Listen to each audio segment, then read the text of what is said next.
How to register for a Temu account. Let's get started. First, launch your Temu app.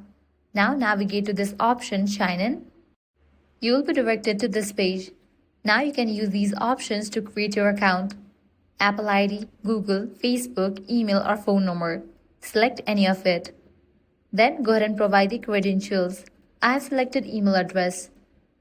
Type in the email address and the password.